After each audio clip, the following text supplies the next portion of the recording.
Zacarías capítulo 7.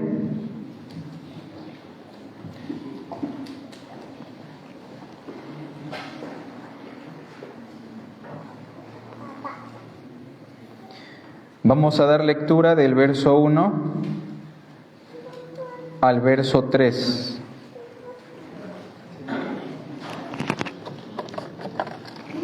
Zacarías capítulo 7, del verso 1 al verso 3.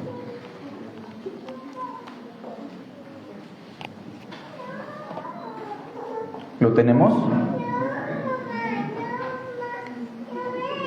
Aconteció que en el año cuarto del rey Darío vino palabra del Señor a Zacarías a los 4 días del mes noveno, que es Kislev, cuando el pueblo de Betel había enviado a Sarecer con Regem-Melech y sus hombres a implorar el favor del Señor y a hablar a los sacerdotes que estaban en la casa del Señor de los ejércitos y a los profetas, diciendo: lloraremos en el mes quinto, haremos abstinencia como hemos hecho ya algunos años.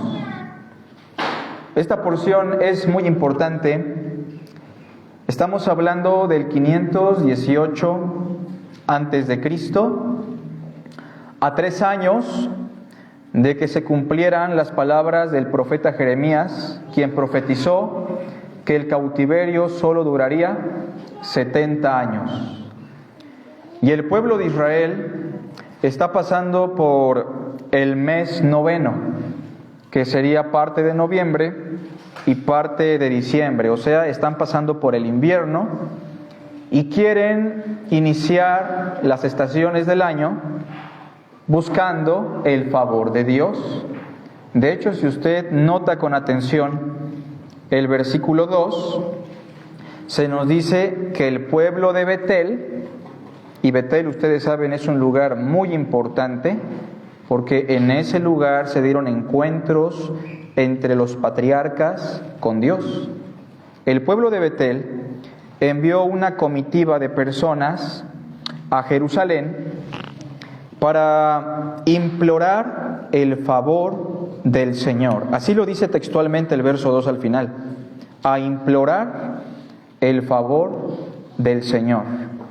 Y se acercaron a las personas más aptas para que les pudieran explicar cómo apropiarse del favor del Señor, de su aceptación, de su bendición, de su gracia. Estos personajes eran, en el verso 3, los sacerdotes que estaban en el templo o en la casa del Señor de los ejércitos, y había otro grupo de personas que también podía responder a la pregunta de cómo obtener el favor de Dios, y ese grupo eran los profetas. Pero yo quiero que note cómo este pueblo de Betel, buscando el favor de Dios para un año nuevo, para las nuevas estaciones del año y para lo que resta del cautiverio, llegan predispuestos y le hacen una pregunta a los sacerdotes y a los profetas. Y la pregunta es, todos juntos: ¿lloraremos en el mes quinto? Segunda pregunta: ¿haremos abstinencia como hemos hecho ya algunos años? Y por eso hoy vamos a platicar un poco sobre un año para implorar el favor del Señor. Un año, sí, el 2024, un año para implorar el favor del Señor. El pueblo de Betel, juntamente con todo el pueblo de Israel, ya habían pasado casi 70 años de la gran tragedia de la destrucción de Jerusalén y la destrucción del rey Nabucodonosor en el año 585. Han sufrido mucho, muchos de ellos han quedado muertos en el cautiverio en ese lapso. Los más jóvenes, los más pequeños, no tienen memoria de ese acontecimiento, ya no hablan hebreo, hablan arameo. Y en este momento están a punto de terminar su cautiverio, están a 3 años. O sea, las cosas pintan bien. Pero la pregunta que ellos formulan es una pregunta que refleja la decadencia espiritual que todavía existe en el pueblo. Sí, ellos quieren el favor de Dios para el año que viene. Ellos quieren las bendiciones de Dios.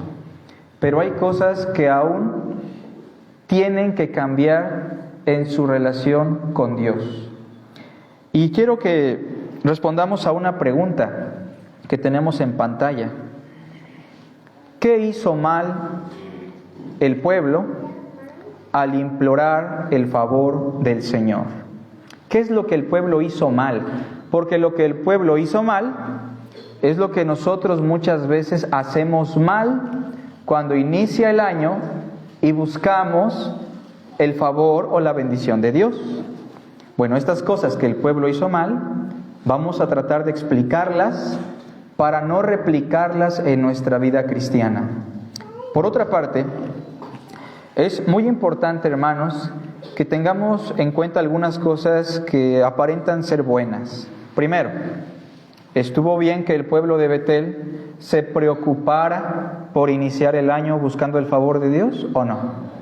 Eso estuvo bien. Y yo creo que está muy bien que usted esté aquí en el culto y no en otro lugar en este día, porque seguramente usted quiere implorar la bendición, el favor de Dios. La otra cosa que estuvo bien es que el pueblo envió una comitiva para preguntarle a los hombres de Dios, sacerdotes y profetas, qué hacer para estar rodeados de la gracia de Dios. Pero las cosas que estuvieron mal son muy evidentes. Y por eso quiero que respondamos a esta pregunta. ¿Qué hizo mal el pueblo al implorar el favor del Señor? Número uno, y esto es muy común, no solamente el pueblo de Betel, el pueblo cristiano constantemente comete este error. Número uno, implorar el favor del Señor a partir de nuestro mecanismo religioso. Repito, lo que está mal no es implorar el favor de Dios. Lo que está mal es implorar su favor a partir de nuestro mecanismo religioso. Y quiero usar la palabra religión en el sentido más convencional de la actualidad, ¿no? En esa estructura de ceremonia, rito, exterioridad.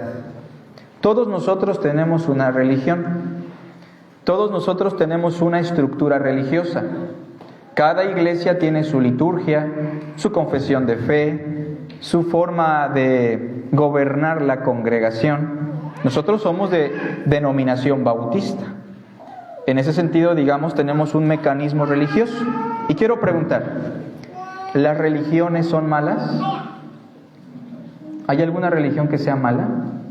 La realidad es que no existen religiones malas, pero ninguna religión tiene la capacidad de acercarnos a Dios. Eso es muy importante que lo tengamos en cuenta.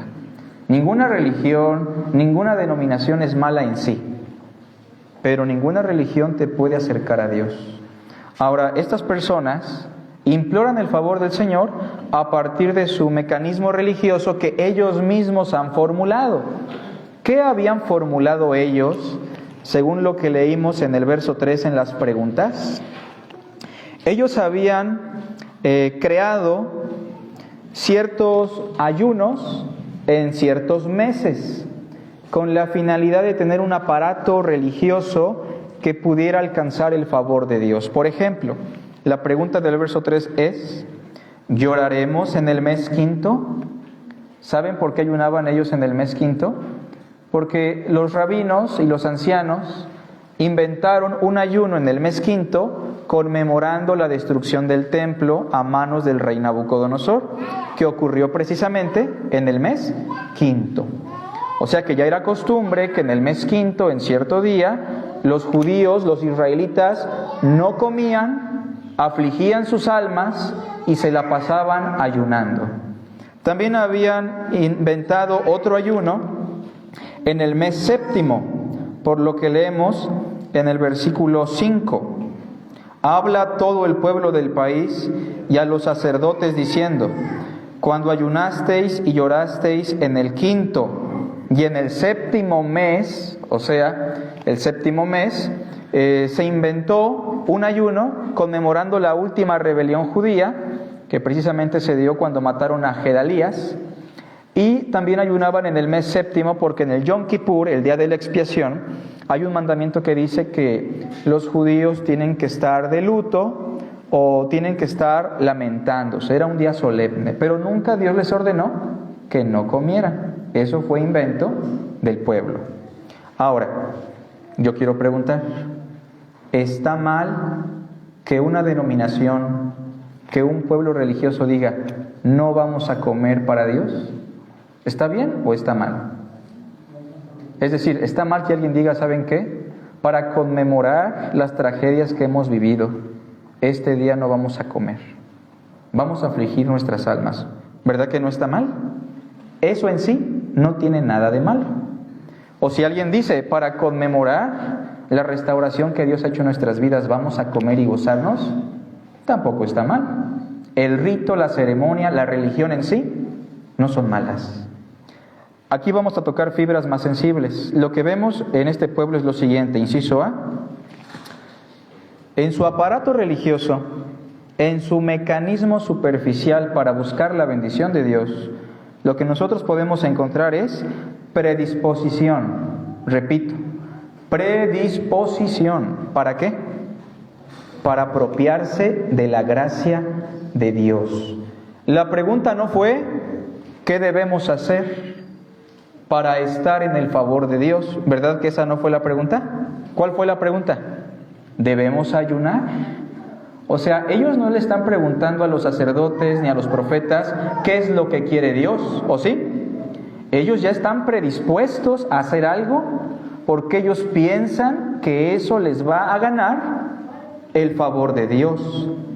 Y si supieran que el favor de Dios no se gana, que la gracia de Dios es gratuita y que no existe nada ni nadie que nos pueda dar la gracia de Dios excepto Cristo. Pero estas personas están predispuestas. Tal vez usted quiere iniciar el año buscando el favor de Dios y ya se está predisponiendo. Voy a dar más ofrenda para que Dios me bendiga, para que prospere mi negocio. O voy a dedicarme más al servicio del Señor para que Dios me dé más salud. O voy a tratar de llegar a todos los cultos y no faltar para que la bendición de Dios se derrame en mi vida. Miren, todas esas cosas son buenas, pero se convierten en cosas malas o en obras muertas cuando las predisponemos pensando que eso nos va a ganar el favor de Dios. Hay una sola obra que nos puede dar el favor de Dios y es la obra de Cristo Jesús. ¿Se acuerdan de ese joven rico? Cuando llegó con Jesús, les preguntó, ¿qué es lo que él deseaba y anhelaba? ¿Se acuerdan? La vida eterna. Pero ¿sí se acuerdan de su pregunta, cómo estaba predispuesta? Él no le dijo, Señor, ¿cómo obtengo la vida eterna? Él preguntó, ¿qué bien haré para obtener la vida eterna? Predispuesto a pensar que sus obras le iban a dar la vida eterna. Usted hoy no se acerca a Dios diciéndole, Señor, este año ya voy a hacer esto, aquello y el otro. No se predisponga. No le diga a Dios, ahora sí voy a seguir los protocolos de la Iglesia Bautista. O algunos matrimonios a veces me dicen, ahora sí vamos a sacar nuestro papel en el civil para que Dios nos bendiga. No sirve de nada. El Señor lo que quiere es un corazón genuino, contrito y humillado. Lo demás es protocolo, es orden, hay que hacerlo, pero no es la fuente de la bendición. Predisposición de cómo apropiarse de la gracia de Dios. Hay una persona que me decía hace unos días, ya no quiero nada con Dios, este año me fue de la patada, por más que oré, por más que leí la Biblia, por más que ofrendé, por más que me esforcé, Dios no me ayudó con lo que yo quería.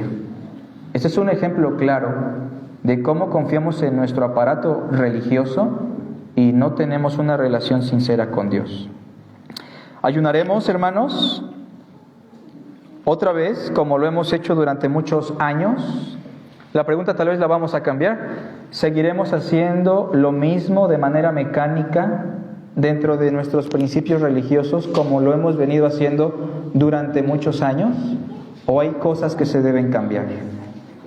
Inciso B, lo que también tenemos aquí que está mal es el hábito de ejecutar de manera mecánica las demandas de nuestra religión. ¿Cómo sabemos que estos hombres de Betel se relacionan con Dios de manera mecánica y no de manera orgánica?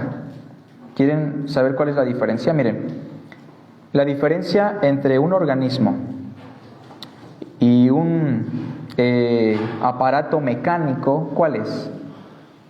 ¿Qué diferencia hay entre un automóvil y un perrito? ¿Qué diferencia hay? Aparte de que uno puede ladrar. Uno está vivo y el otro no está vivo. Y muchas veces hay personas que no tienen una relación viva con Dios. Hacen lo que hacen de manera mecánica. Ellos van al templo, los sacerdotes les van a decir tal vez sí, ayunen otra vez, y ellos lo van a hacer, lo van a ejecutar de manera mecánica. Muchas personas simplemente han cambiado su emisor de revelación. Antes el emisor se llamaba el Padrecito, y al Padrecito le pedíamos el consejo, con el Padrecito nos confesábamos, y lo que dijera el Padrecito, lo hacíamos. No importa la penitencia, lo hacíamos, porque era nuestro aparato religioso. Hoy las cosas han cambiado, pero pueden ser las mismas. Hoy nuestro emisor se llama el pastor. Lo que diga el pastor es lo que voy a hacer. No me dijo cuál versículo, no me dijo qué decía Dios, pero es el pastor. Y estoy seguro que es el ungido de Dios, que lo que él diga Dios lo respalda. Hemos estado haciendo cosas de manera mecánica y eso va a traer destrucción a nuestras vidas. Entonces, hermanos, lo primero que no debemos hacer es buscar el favor divino a través de nuestra religión, a través de nuestro aparato religioso, a través de nuestras obras, nuestras ceremonias, ritos, etc. Número 2, ¿qué es lo que hizo mal el pueblo al iniciar su año buscando el favor de Dios? Número 2, lo que hizo mal el pueblo de Betel fue implorar el favor del Señor sin tener ¿a quién? Al Señor como el centro de su vida. Dios no formaba parte de su vida. Si el cautiverio estaba a punto de terminar, el exilio estaba a punto de llegar a su fin, las cosas marchaban mejor con el imperio medo-persa, pero el pueblo no se relacionaba con Dios, ni siquiera los sacerdotes, ni siquiera los profetas. Y el pueblo está implorando el favor de Dios, pero Dios no forma parte de su vida. Y eso nos pasa muchas veces, hermanos. No tenemos una relación con Dios. Tenemos religión, tenemos un lenguaje cristiano, tenemos incluso a veces ropa cristiana, tenemos el rito, el ayuno, la oración, el diezmo, congregarme, pero no tenemos a Dios, o mejor dicho, Dios no nos tiene a nosotros. Quiero que vean conmigo, por favor, en el versículo 3, cuando ellos hacen la pregunta a los líderes. La pregunta es: ¿lloraremos en el mes quinto? ¿Haremos abstinencia? O sea, ¿nos vamos a poner tristes como hemos hecho ya tantos años? Como si la tristeza y el dolor se pudieran poner como antesala de un mes, ¿no?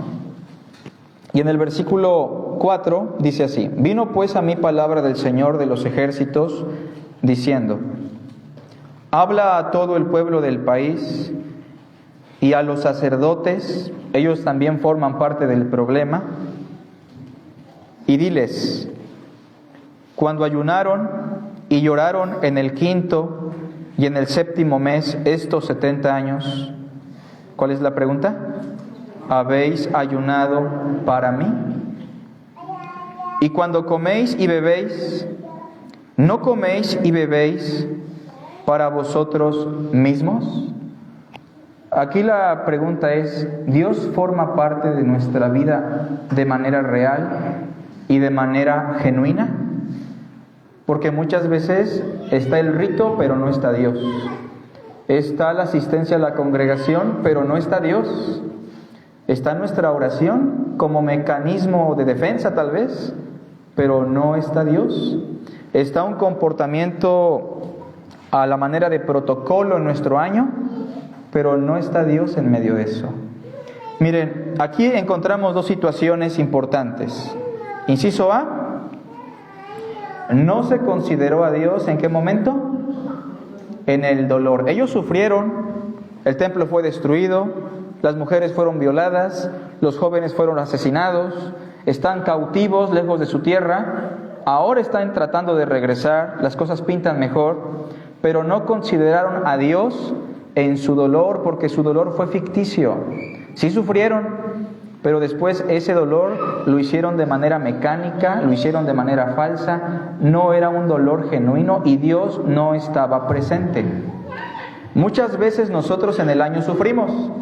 Yo quiero preguntarle a alguien aquí, ¿puede levantar la mano quién sufrió este año un poquito aunque sea? Varios, ¿no? Y miren, el problema no es sufrir. ¿Saben cuál es el problema? Sufrir y no aprender la lección. Sufrir y no considerar a Dios en el dolor. Pasar por la enfermedad, por la escasez, la pobreza, los problemas matrimoniales, los problemas de familia. Y tal vez como que de panzazo la libramos, pero Dios no estuvo presente en nuestro dolor. Eso es lo primero que encontramos. Inciso B, tampoco se consideró a Dios en el gozo, en la alegría y en la prosperidad. Quiero que levante la mano aquí. ¿Quién se la pasó también bonito este año? Muchos, ¿no? Pero a veces también pasa que cuando llegó el dinero no estuvo Dios presente. Que cuando llegó la salud no estuvo Dios presente. Que cuando la pasamos bien con la familia, Dios no estuvo presente en nuestra familia. Muchas veces, hermanos, saliendo del culto, tenemos nuestra celebración en la noche, como es común, y es algo bueno y hermoso. Pero la pregunta es, ¿Dios va a estar presente de manera real en esa celebración? ¿En ese gozo? ¿En ese momento de disfrute? Porque si solamente venimos aquí para pedir la bendición a manera de protocolo y saliendo de nuestra celebración, Dios no va a estar presente, porque ¿qué va a decir el primo, el amigo, el vecino, mi familiar? Y si en el dolor tampoco va a estar Dios presente, entonces la bendición y la gracia de Dios muchas veces no se van a derramar sobre nuestras vidas. Y es una manera inconsciente, incorrecta de buscar a Dios. El ayuno no es el problema, hermanos. Ayunar no es ningún problema. Si alguien dice quiero ayunar, que ayune. Todos aquí saben, por lo que hemos enseñado, qué consideramos sobre el ayuno a partir de algunos pasajes clave. Pero si alguien dice yo quiero ayunar tal día, no tiene ningún problema. O si alguien dice yo quiero hacer una fiesta, no hay ningún problema. El problema está en que Dios no esté presente ni en el dolor ni en el gozo.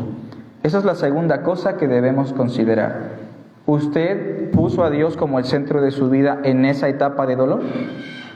¿Usted pone a Dios como el centro de su vida en esa etapa de gozo, de disfrute? Considérelo, porque en el capítulo 7, versículo 5, la pregunta que hizo Dios fue: ¿habéis ayunado para mí? O sea, lo que sufriste, ¿lo sufriste para mí? O cuando comes y bebes, ¿no comes y bebes para ti mismo? Reflexionemos sobre eso, hermanos, porque el egocentrismo humano es lo que lleva al hombre a la autodestrucción. Y la tercera cosa que el pueblo hace mal y de la que no ha aprendido, número 3,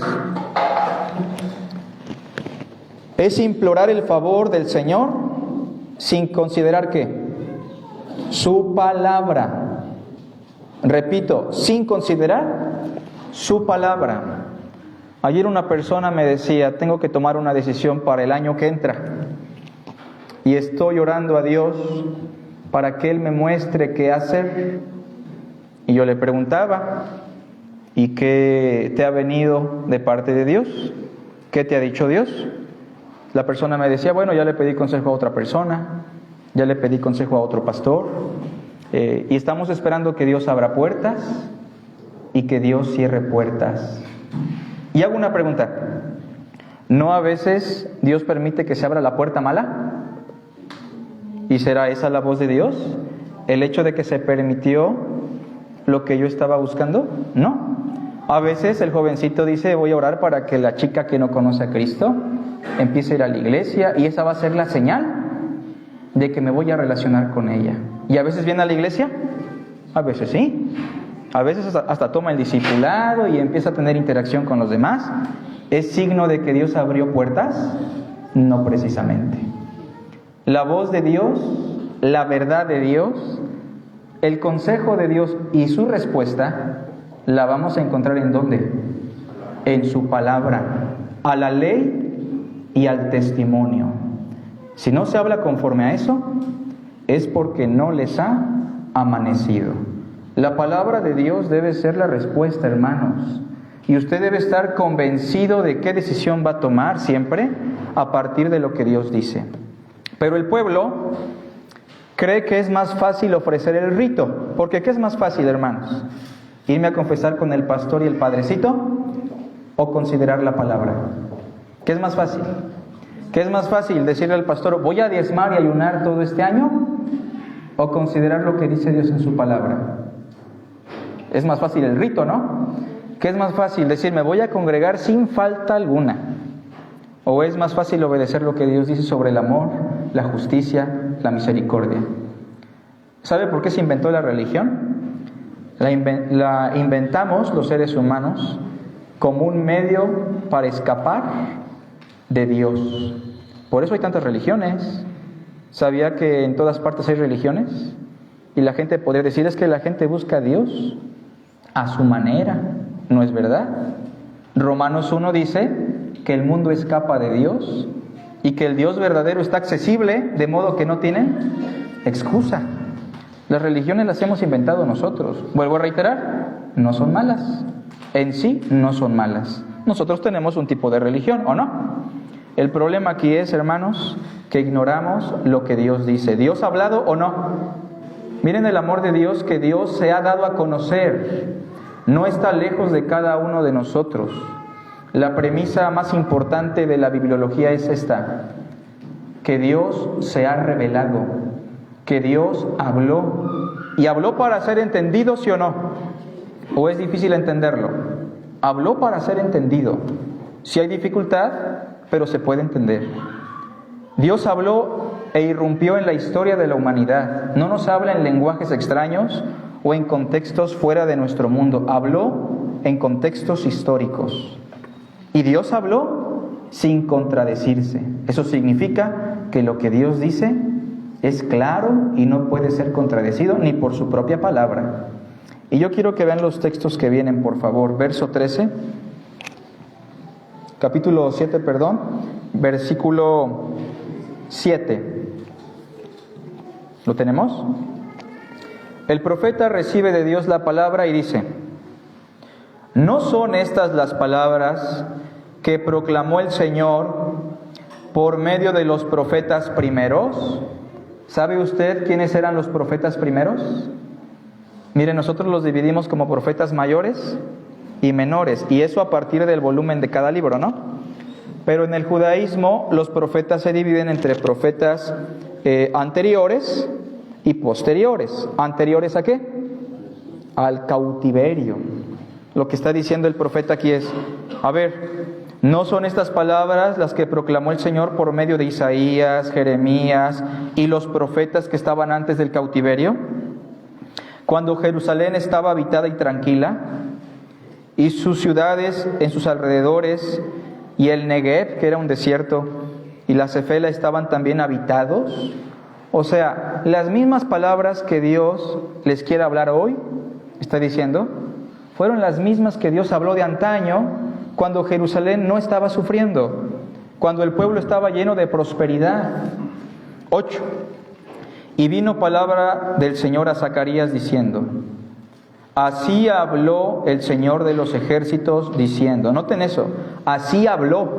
O sea, ¿el mensaje de Zacarías para el pueblo es nuevo?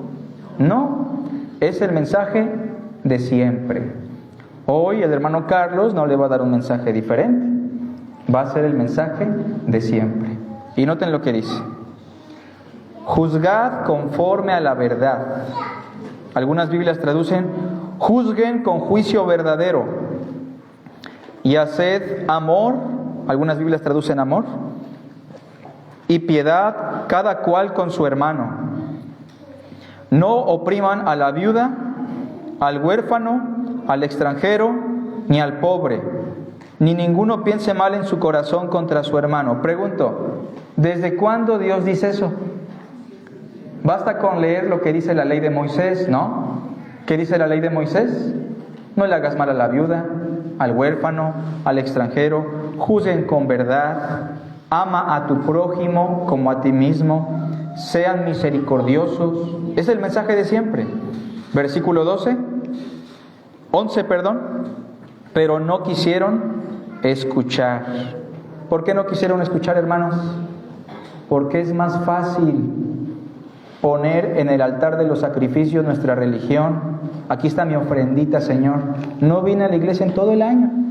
No me interesó leer la Biblia. No me interesó relacionarme contigo ni con tu pueblo. Pero aquí estoy, Señor. Voy a ayunar 3 días. No es lo que Dios quiere. Es más fácil, hermanos, pero no es lo que Dios quiere. Sigue diciendo el versículo: antes volvieron la espalda y taparon sus oídos para no oír, y pusieron su corazón como diamante para no oír la ley ni las palabras del Señor de los ejércitos, que enviaba por su espíritu por medio de los profetas primeros. Vino por tanto gran enojo de parte del Señor de los ejércitos. Y aconteció que así como él clamó y no escucharon, también ellos clamaron y yo no escuché, dice el Señor de los ejércitos. Aquí encontramos 3 cosas importantes. Inciso A: el mensaje siempre fue el mismo. O sea, no hay nada nuevo debajo del sol. El mensaje siempre ha sido el mismo. La premisa máxima ha sido el amor, la misericordia, la verdad, la justicia. Inciso B: lamentablemente, la respuesta del pueblo siempre fue la misma. No escucharon la palabra del Señor. Eso siempre pasa, hermanos, y es lamentable. Este año usted va a iniciar tal vez yendo al gimnasio, va a empezar con su dieta, y también por ahí se le va a pegar una hojita que se llama plan de lectura, ¿no? Y usted dice: este año sí la voy a leer toda la Biblia, ahora sí voy a pasar del Génesis 3. Pero en verdad, considere que eso es lo más importante, relacionarse con su palabra. Lamentablemente la respuesta siempre fue la misma en Israel, siempre fue así. Y yo les pregunto hoy, si usted va a Jerusalén, ¿puede tener una relación con Dios de manera fácil y sencilla? ¿Puede consultar a alguien que le diga quién es Dios? Va a encontrar un montón de gente, pero lo que va a encontrar es un tour para el río Jordán, para visitar la casa de María José, y le van a cobrar por todo eso, le van a enseñar la cruz de Cristo y su corona y un montón de cosas que hay en Israel hoy. No hay luz, no hay agua viva. ¿Qué hay? Religión, ceremonia, lucro, ¿se entiende? Nada más. Y Betel, casa de Dios, nuestra iglesia que es casa de Dios, puede terminar también así el año que viene si no consideramos su palabra. Inciso C: las consecuencias fueron dolorosas. Pregunto, ¿Dios los lastimó? ¿Dios hizo algo para que ellos sufrieran? Si somos honestos con el texto, las consecuencias fueron el resultado ¿de qué? De que ellos no quisieron escuchar a Dios, simplemente. Dios simplemente, como dice Romanos, los entregó, nada más. Los entregó a la dureza de su corazón y la destrucción vino de repente. Hablaba con una persona que me decía: estoy enojadísimo con Dios. No quiero nada ya con Dios, porque me ha ido muy mal. Cuando el ser humano está en dolor, tiende a 3 cosas. La primera, a victimizarse. Mis papás, mi esposa, el destino, el karma, el COVID tienen la culpa. Aparte de victimizarse, tendemos a buscar culpables, ¿no? Y también tendemos a justificar nuestras acciones y por eso ya no voy a hacer aquello o el otro. Interpretamos que el sufrimiento viene de Dios o de alguien más, pero no de nosotros. Pero el sufrimiento y el dolor es simplemente el resultado de no relacionarnos con Dios y quebrantar sus principios. Todo lo que el hombre siembra, eso cosechará. No nos engañemos, Dios no puede ser burlado. Así que las consecuencias fueron las mismas de siempre, el dolor y el sufrimiento. Así fue. Termino con una siguiente pregunta, hermanos. Y esta es la pregunta más importante. ¿Cómo vamos a implorar el favor del Señor en este año nuevo que viene? ¿Cómo lo vamos a hacer?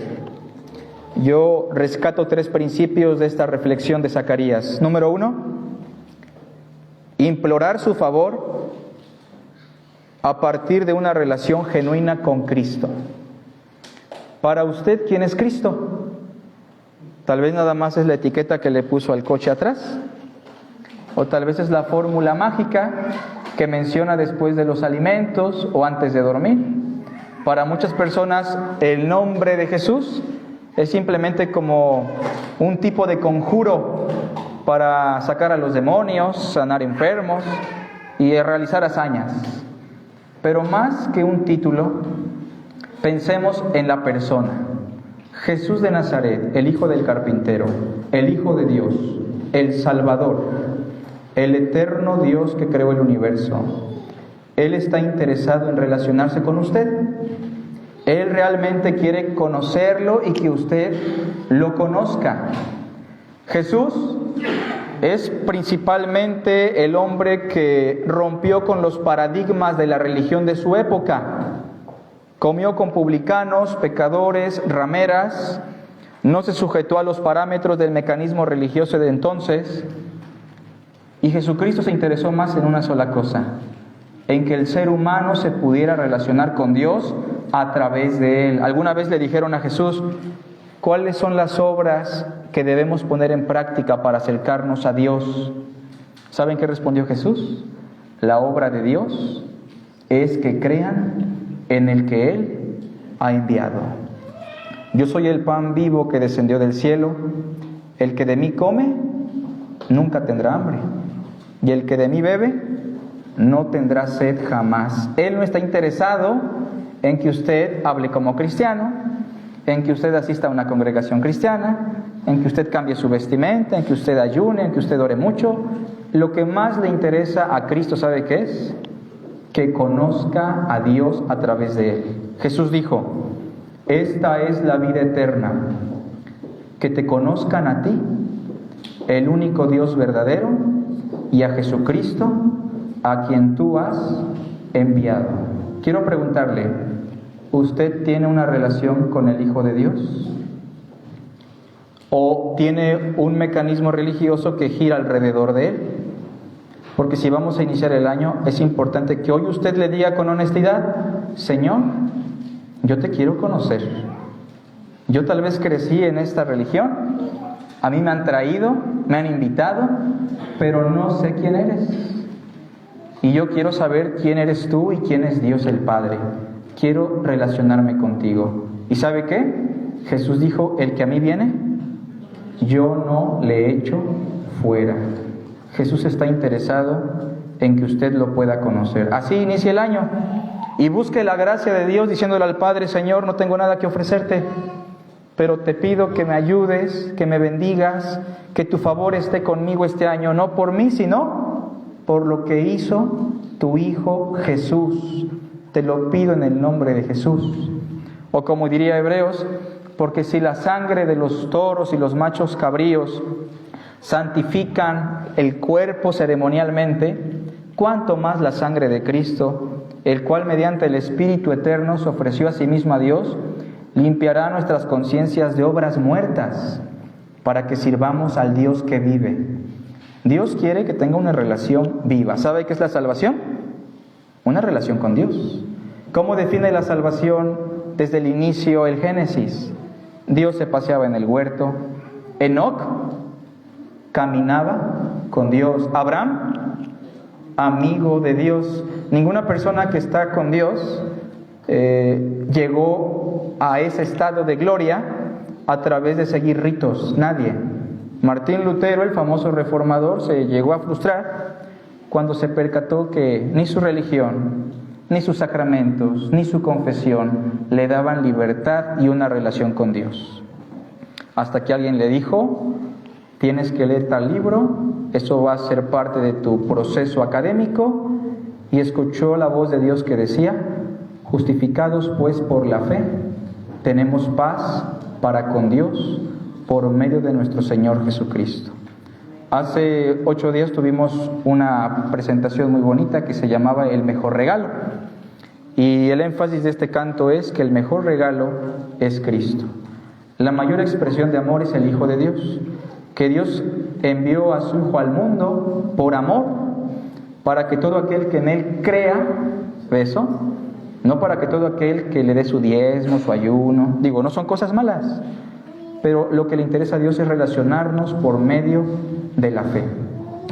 Ese es el primer principio, y es lo que el pueblo de Israel nunca entendió, y por eso a la fecha sufre desolación y Jerusalén es pisada por los gentiles hasta que aquel día en el que se diga: bendito el que viene en el nombre del Señor. Segundo principio, hermanos: implorar el favor de Dios con una conciencia centrada en Dios. Lo que va a hacer usted hoy en la noche es para la gloria de Dios. Piénselo un poquito. Está a tiempo de reflexionar. Lo que va a hacer usted en el año que viene, ¿glorifica a Dios? ¿Realmente exalta a Dios? Ya sea el dolor, ¿se acuerdan? Ya sea el gozo, Dios tiene que estar en medio de eso. Como dijo Job: el Señor dio y el Señor quitó. Sea el nombre del Señor bendito. O como cuando Cristo se dio cuenta que el pueblo no lo escuchaba y los que lo escuchaban eran los más insignificantes, y dijo: te bendigo, Padre eterno, porque escondiste estas cosas de los sabios y se las revelaste a los niños. Exaltemos a Dios con todo lo que hagamos. Pablo dice: ya sea que comamos o bebamos, hacedlo todo para la gloria de Dios. Y todo lo que no proviene de fe en Dios, ¿cómo se define? Como pecado. Así que, hermanos, punto número 2, imploremos el favor de Dios con una conciencia centrada en Él. A ver, voy a ayunar. No está mal, hágalo si quiere. Pero voy a ayunar con una conciencia centrada en Dios, con una mente que exalta a Dios. Ya después usted tendrá que preguntarle a Dios si Dios quiere que ayune o no ayune. Pero no le estoy prohibiendo yo que usted no lo haga. O usted dice: quiero pasarla bien, quiero hacer una comidita, hágala. Pero ponga a Dios como el centro de todo. ¿Se acuerda de Mateo el publicano? Ese pecador tan criticado por la sociedad. Cuando Jesús le dijo: sígueme, él se levantó. ¿Y qué pasó? ¿Se acuerda? Mateo no dijo: vamos a ayunar porque estamos bien arrepentidos. ¿Cuál fue la reacción de Mateo? Pues vamos a comer porque estamos bien arrepentidos y hemos encontrado al Mesías. ¿Estuvo mal? No. Hubo otros que reaccionaron diferente. Pero Mateo tomó el dinero que tenía y en su casa hizo una gran comida, honró a Jesús con sus bienes, invitó a otros pecadores y publicanos para que escucharan del rabino Jesús. Es decir, este hombre empezó a glorificar a Dios con una conciencia clara de que Dios debe ser el centro de su vida. El ser más importante no es usted, y lo debe de entender, no soy yo.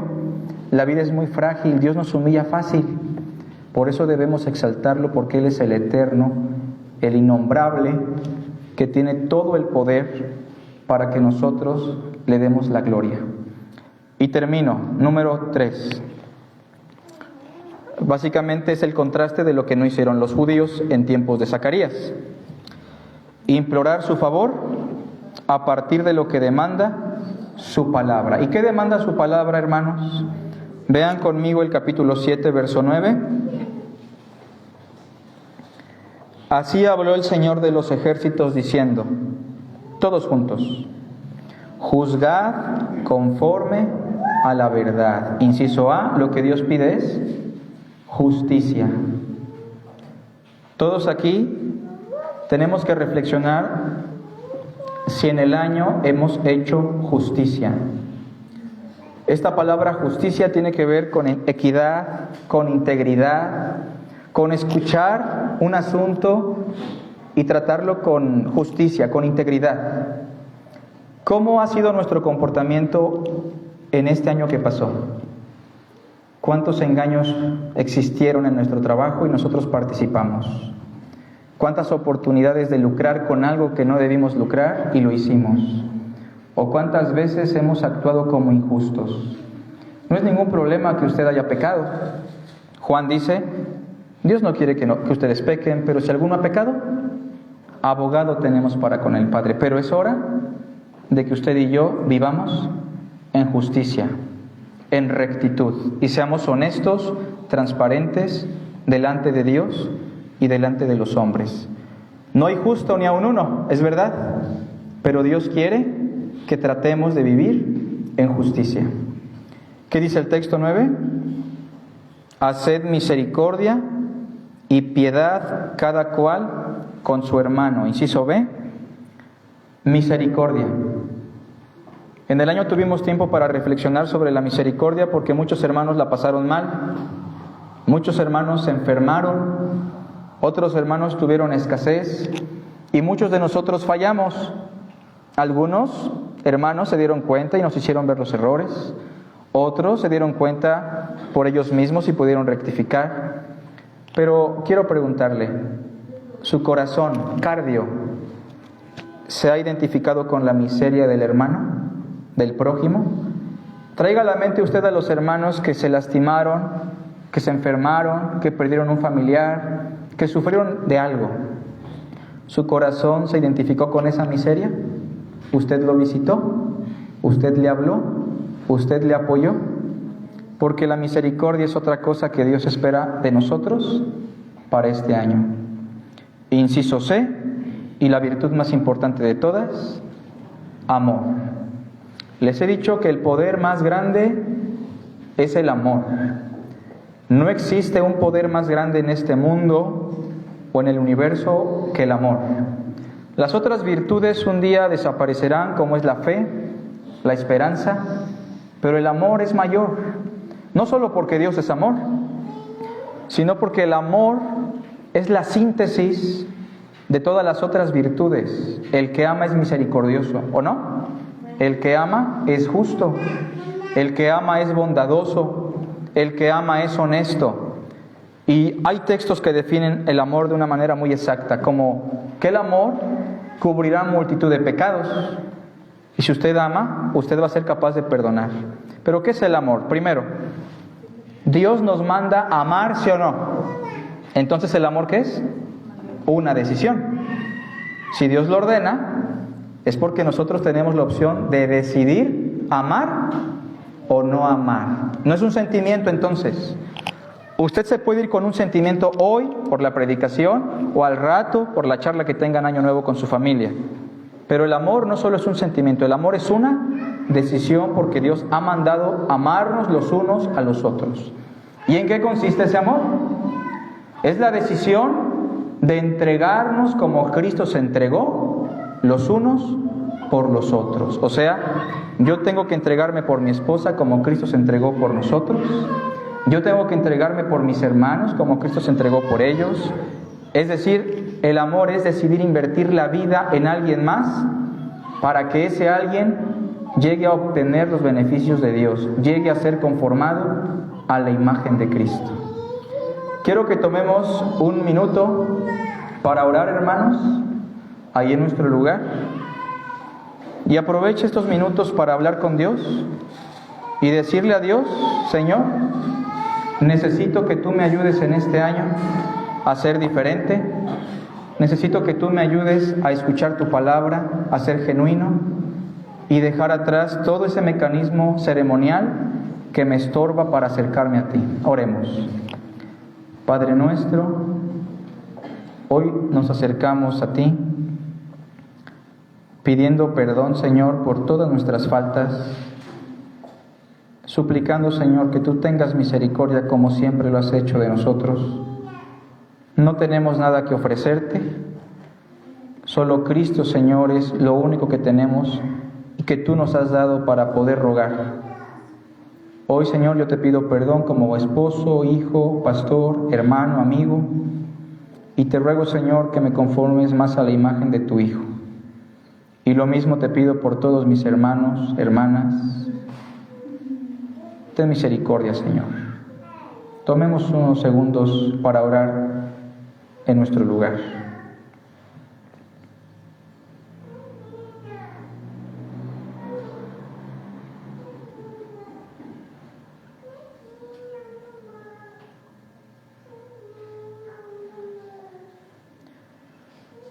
Te pido, Padre, que bendigas a cada uno de los hermanos, que escuches la oración, porque tu palabra dice que el corazón contrito y humillado, tú no lo desprecias, Señor.